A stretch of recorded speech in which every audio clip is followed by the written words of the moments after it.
Dunia ini tak sampai setengah sayap nyamuk. Kau tangkap nyamuk, ambil sayapnya sebelah. Itulah dunia. Itulah yang kau kejar dengan cara haram. Bantai saja, hantam kromo, sikut kiri, sikut kanan. Padahal yang dicari itu cuma setengah sayap nyamuk. Dunia kau kejar, akhirat melayang. Akhirat yang kau cari, dunia datang bersimpuh di bawah tapak kaki. Kalau tak percaya, tanya sama Haji Dasril Sultan Bagian. Cemana dunia ini bisa datang ke tapak kakinya? Kejujuran, jangan makan duit orang walaupun 5 perak. 5 perak tak ada lagi Pak Ustaz. Terserahlah, payah kali ceramah sekarang. Apa yang dicari dengan bisnis-bisnis ini? Buka rumah makan 1 berhasil, buka begadang 2 berhasil, buka begadang 3 berhasil, buka nggak bisa tidur malam berhasil. Begadang itu kan tak bisa tidur malam. Yang dicari ini sebenarnya apa? Dunia ini kalau dikejar macam menelan air garam, makin ditelan makin haus, makin ditelan makin terbakar. Lau kana libni Adam wadiyan min zahab, seandainya manusia itu punya satu lembah dari emas, ada gunung, ada bukit, ada emas, apakah dia akan berkata cukup 1? Pasti dia akan minta tambah. Tapi beda dengan yang satu hamba Allah ini, dibuka usaha ini banyak untuk bangun masjid. Dibuka usaha ini banyak. Ustaz Abdul Somad, ini ada tanah 2,5 hektar, sudah dibangun kelasnya lebih 30, sudah dibangun kantornya, musola masjidnya 60-70% siap. Ambillah Ustaz Somad. Ustaz Somad takut nanti kalau Ustaz Somad ambil ini berarti mesti tinggal di sini, harus buka cabang di sini.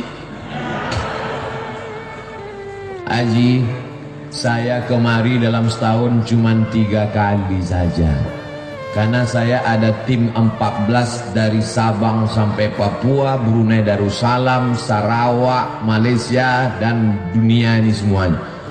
Sebenarnya saya mau ngasih tahu ini bukan Ustadz kaleng-kaleng, itu aja. Jadi saya sudah bagi 14 tim ini, berarti saya gilir setiap 4 bulan sekali saya datang ke Medan, 4 bulan sekali, ke Kepulauan Riau 4 bulan sekali, ke Sulawesi Makassar 4 bulan sekali. Setahun berarti 3 kali. Begitu juga ke Lampung. Nanti kalau ku terima ini haji yang 2 hektar ini, ku bilang aku ambil, tiba-tiba aku tidak datang, kalian sumpah mati tegak aku nanti. Buat saja namaku di situ penasehat. Supaya apa? Supaya jangan dibilang orang siapa itu? Itu Ustaz Somad yang penipu itu. Sudah diambilnya 2,5 hektar sama kelas-kelasnya, sudah diwakafkan untuk dia, tiba-tiba tak datang, dia disuruhnya pula orang lain datang. Jangan masukkan saya ke yayasan. Yayasan itu ada 5, ada pembina, ada pengawas, ada ketua, ada sekretaris, ada bendahara. Jangan masuk saya ke dalam struktural. Penasehat Profesor Dr. Abdul Somad LC MA PhD Datuk Sri Ulama Setia Negara Kai Jaga Mangku Dilaga. Panjang situ. Nanti kalau aku datang kemari setiap 4 bulan, kumpulkan guru-guru ini, kumpulkan orang yayasan ini, baru kita nasihati mereka. Bagaimana supaya anak-anak ini hafal Quran, bagaimana supaya wali murid ini masukkan anaknya, bagaimana supaya anak muda ini selamat dari narkoba, selamat dari zina.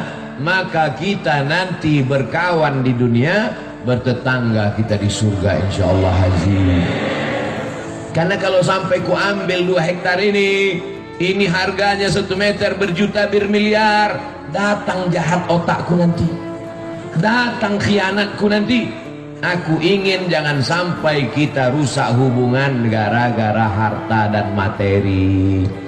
Buatlah yayasan, masukkan dia dalam wakaf, Karena kalau sudah dibuat yayasan, la yuhabu, tak bisa dihibahkan ke orang lain, wala yurasu, tak bisa diwariskan, wala yuba'u, tak bisa dijual belikan, kekal abadi sampai hari kiamat mengalir pahalanya ke makam kita, Haji. Nanti anak-anak itu akan baca Quran, Haji. Anak-anak itu malam nanti akan tahajud di masjid itu, pagi-pagi mereka akan belajar, maka pahalanya mengalir ke makam kita, Haji. Itulah yang mau kita cari di dunia ini. Lapang makamku, terang kuburku, lapang pula makammu. Adapun makam jamaah ini kita belum tahu. Kalau makam kami dah selesai, makam jamaah uruslah masing-masing. Masa kami juga yang ngurus makammu? Jadi banyak orang sekarang yang dipersiapkannya rumah menjelang pensiun. Alhamdulillah Pak Ustadz, saya pensiun 2 bulan lagi, tapi 100 pintu kos-kosan sudah siap. Mohon Ustadz nanti tanda tangan prasastinya ya. Padahal niatnya dalam hati mau manas-manasi saya aja. Disangkanya saya tergoda. Wih, saya tidak tergoda dengan itu, karena belum tentu kita sampai pensiun malaikat maut datang. Tapi ketika yang dibangun masjid, yang diwakafkan pesantren tahfiz Quran, itulah yang membuat saya cemburu luar biasa. La hasada illa fisnataini, tak boleh cemburu hasad kecuali pada 2 perkara. Yang pertama, rajulun atahullahu malan, ada orang yang dikasih Allah harta, dipakainya harta itu pagi, siang, dan malam untuk menolong agama Allah. Itulah yang mesti kita cemburu. Adapun orang yang jadi pejabat tinggi, paling lama 2 periode, itu pun kalau tak datang KPK. Adapun orang kaya karena mengejar dunia, tak perlu kita cemburu, karena rumahnya tinggal, mobilnya tinggal. Tapi kalau orang bangun masjid, masjidnya tinggal, pahalanya mengalir. Ustaz Somad, itu ada orang kaya Pak Ustaz, kondominiumnya 100 lantai ke atas, 100 lantai pula ke bawah. Di lantai bawah tuh Pak Ustaz, air semua, macam tinggal di akuarium Pak Ustaz. Saya tidak terpukau, saya tak cemburu sedikit pun, karena yang 200 lantai itu kalau dia mati tinggal. Tapi kalau dia bangun 2 hektar dengan 30 sekian kelas, dengan surau langgar musola, dengan penghafal Quran, anak hafal Quran 1 hari ngulang hafalan 2 juz, 1 bulan hatam 2 kali, setahun hatam 24 kali, anak yatim diberikan gratis. Itulah yang kita cemburu, karena kita belum bisa melakukan itu, betul? Tapi Abdul Somad dimuliakan, dibuat penasehat Abdul Somad, selesai, dapat saya amal jariahnya. Tapi belum tentu pasti juga lagi. Ini masih dalam tahap penjajakan. Saudaraku yang dimuliakan Allah Subhanahu wa taala, wa ta'awanu 'alal birri wat taqwa. Tolong menolonglah kamu dalam kebaikan. Ini pelajaran untuk anak-anak muda. Cita-cita kalian mesti tinggi macam cita-cita Haji Dasril Sultan Baginda. Ini kadang anak muda nih, gimana rencananya ke depan? Ya udah mau siap S1 Pak Ustaz. Habis ini kau mau jadi apa? Ya mau ikut tes PNS lah Pak Ustaz. Kau PNS mana bisa bangun masjid? Gaji 2,5 juta sebulan. Semua kredit. Bangun rumah 3M, 3 kali minjam. Gimana kau mau bangun masjid? Sementara laut di Lampung luas, kolam-kolam ikan entrepreneur bisa. Jadilah anak muda entrepreneurship, sehingga nanti kau bisa bangun sekolah tahfiz gratis. Cita-citanya mesti begitu. Buka usaha berhasil, buka satu lagi usaha berhasil, buka lagi satu usaha berhasil. Kemarin kami di Pringsewu itu juga meresmikan pesantren anak muda entrepreneur, lahir tahun 80. Baru berapa tahun umurnya? Baru 40 tahun. Entrepreneur. Jadi kalau cerita entrepreneur, usahawan, bisnismen, Lampung ini tempatnya. Saya sudah ketemu orangnya. Ini makhluk-makhluk yang unik, ini mesti dibudidayakan. Ini makhluk-makhluk yang hampir langka.